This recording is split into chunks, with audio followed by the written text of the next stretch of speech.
Doctor صاحب، کیا حضرت عمر رضی اللہ تعالیٰ عنہ نے ایسا چاہا تھا کہ میرے بعد خلیفہ جو ہے حضرت علی رضی اللہ تعالیٰ عنہ بنتے ہیں؟ اس کے بارے میں کیا ہے، آپ اس کے بارے میں رہنمائی فرمائیں۔ اس کے بارے میں یہ ہے کہ ایک حدیث ہے صحیح بخاری شریف میں، کتاب الجنازہ، کتاب الجنائز کہتے ہیں اس کو، تو جو جنازے کا جو مین باب ہے نا، جس پہ ساری حدیث میت کے بارے میں، وہاں پر آپ کو تقریباً سیکنڈ لاسٹ، آخری سے پہلی والی حدیث ہوتی ہے، وہ آپ کو ایک طویل حدیث ملے گی، صحیح ہے نا، بلکہ ایک باب بھی ہے کہ حضور علیہ الصلوۃ والسلام کی قبر مبارک کے ساتھ ابو بکر اور حضرت عمر کی قبر، تو اس میں ایک طویل حدیث وہاں نقل کی گئی ہے۔ تو اس میں آپ کو یہ ملتا ہے کہ حضرت عمر رضی اللہ عنہ کی شہادت کا وقت قریب آیا تو انہوں نے اپنے بیٹے سے کہا کہ بھائی یہ جو ہے حضرت امہات المومنین عائشہ الصدیقہ رضی اللہ تعالی عنہا سے جو ہے پوچھ لینا کہ میں حضور کی قبر کے ساتھ میری قبر بنائی جائے۔ ایک تو یہ انہوں نے بات بولی اس میں۔ دوسرا، اس میں آپ دیکھیں گے کہ اس حدیث کے اندر یہ بھی الفاظ آپ کو ملیں گے کہ حضرت عمر رضی اللہ تعالیٰ عنہ نے اپنے بعد 6 لوگوں کے بارے میں کہا کہ یہ لوگ، ان میں کسی ایک بندے کو خلیفہ بننا چاہیے۔ بہترین 6 لوگوں کا آپ نے سلیکشن کیا کہ یہ ہیں خلافت کمیٹی والے، ان کے یہ درمیان میں آپس میں بیٹھ کے فیصلہ کریں کہ خلیفہ کس کو بننا چاہیے۔ یعنی انہوں نے باقاعدہ نام بھی لیا، حضرت علی، حضرت عثمان، حضرت عبد الرحمن بن عوف، حضرت سعد بن ابی وقاص، حضرت زبیر بن عوام اور حضرت طلحہ رضی اللہ عنہ۔ یہ 6 لوگوں کے انہوں نے باقاعدہ نام لیے اور کہا کہ بھئی یہ جو ہے ان کو خلافت کے معاملے میں مشاورت آپس میں کر کے کسی کو خلیفہ بنائے۔ تو یہ کہنا کہ حضرت علی کو حضرت عمر خلیفہ بنانا چاہ رہے تھے، ایسی میرے پاس کوئی صحیح روایت نہیں آج تک میرے پاس پہنچی۔ میں نے اب تک جو مطالعہ کیا ہے، میں نے لوگوں سے پوچھا بھی بعض علماء سے، تو ایسی کوئی روایت موجود نہیں ہے کہ حضرت عمر رضی اللہ تعالیٰ عنہ حضرت علی کو خلیفہ بنانا چاہ رہے تھے یا ایسی ان کی کوئی خواہش تھی، ایسی کوئی روایت مجھے نہیں ملی، ٹھیک ہے نا۔ اس کے برخلاف روایتیں ملی ہیں، اور یہ جو روایت میں آپ کو کوٹ کر رہا ہوں، میں پھر بتا رہا ہوں کہ یہ بخاری شریف کی پہلی جلد میں آپ کو مل جائے گی، جو جنازے کا جو پورا باب ہے اس کے اینڈ میں آپ کو یہ ملے گی حدیث مبارکہ۔ اور اس حدیث کے اندر یہ بھی ہے کہ آخر میں حضرت عمر رضی اللہ تعالیٰ عنہ نے ایک وصیت بھی فرمائی اپنے بیٹے کو، جو سامنے لوگ موجود تھے ان کو کہا کہ بھائی دیکھو میرے بعد جو ہے وہ آپ نے مہاجرین کا خیال کرنا ہے،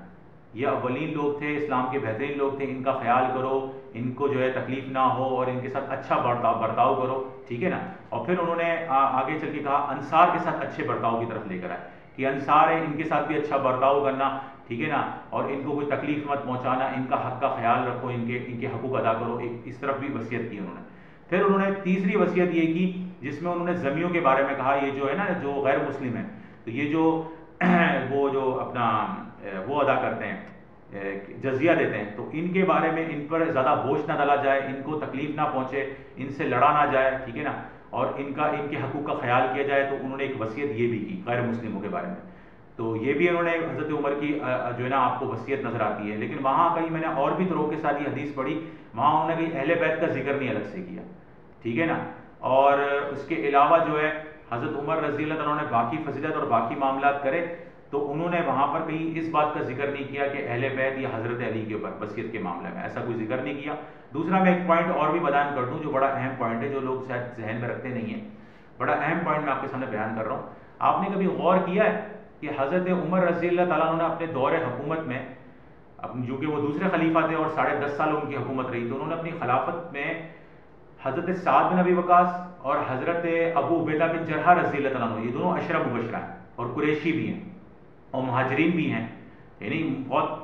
اول بڑے درجے کے یہ مسلمان ہیں، ٹھیک ہے نا، یعنی گریٹسٹ مسلم لوگوں میں سے ہیں، یہ جو 10 لوگ ہیں ان میں سے ایک ہیں یہ حضرت سعد بن ابی وقاص اور حضرت ابو عبیدہ بن جرحہ، ان دونوں کو والی بنایا، ان دونوں کو سرکاری کام دیے۔ لیکن حضرت علی اور حضرت عثمان غنی رضی اللہ تعالیٰ عنہ کو حضرت عمر نے کوئی سرکاری پوسٹ نہیں دی۔ جہاں تک میں نے اب تک مطالعہ کیا ہے، حضرت عمر نے حضرت علی اور حضرت عثمان کو کوئی سرکاری عہدہ نہیں دیا، نہ ہی ان کو کسی جگہ پر جنگ کے لیے روانہ کیا سپہ سالار بنا کے۔ اس کی بھی ایک وجہ یہ بھی ہو سکتی ہے، ہمارے ناقص ذہن میں آتی ہے ایک بات یہ کہ دونوں ہی بڑے قبیلے والے تھے، بڑے خاندان والے تھے۔ قریش کے اندر جو مین ٹاپ کے لوگ تھے، جو بڑے جدے والے تھے، بڑے اثر و رسوخ والے لوگ تھے، وہ بنو امیہ اور بنو ہاشم تھے، اور دونوں کا تعلق اپنے اپنے علاقے میں، اپنے اپنے مطلب قبیلے میں بڑا اہم تھا۔ حضرت علی بنو ہاشم کی طرف سے تھے اور حضرت عثمان بنو امیہ کی طرف سے تھے۔ اسی لیے انہوں نے چاہا کہ یہ بیلنس معاملات رکھیں، اس لیے دونوں میں سے کسی کو بھی حضرت عمر نے کبھی بھی کوئی سرکاری پوسٹ نہیں دی، نہ کوئی عہدہ دیا اور نہ کہیں کی سپہ سالاری ان کو دے کے بھیجا گیا، ٹھیک ہے نا. تو اس سے بھی پتہ لگتا ہے کہ حضرت عمر رضی اللہ تعالیٰ عنہ سب کو ایک رکھنا چاہ رہے تھے اور کسی کو بھی آگے بڑھنے نہیں دے رہے تھے، کہیں ایسا نہ ہو کہ کوئی کلیش ہو جائے آپس میں، یا کوئی زیادہ اثر انداز ہو کسی دوسرے کے اوپر اور کوئی لڑائی کی وجہ بنے یا اختلاف کی وجہ بنے. اس کو حضرت عمر رضی اللہ عنہ بہت باریکی سے دیکھ رہے تھے، اس لیے انہوں نے ان دونوں شخصیات کو میرے حساب سے شاید انہوں نے مدینے میں ہی رہنے دیا اور ان کو کوئی باہر کا معاملہ نہیں دی، ان کو سونپا گیا، کوئی ذمہ داری نہیں دی گئی. شکریہ.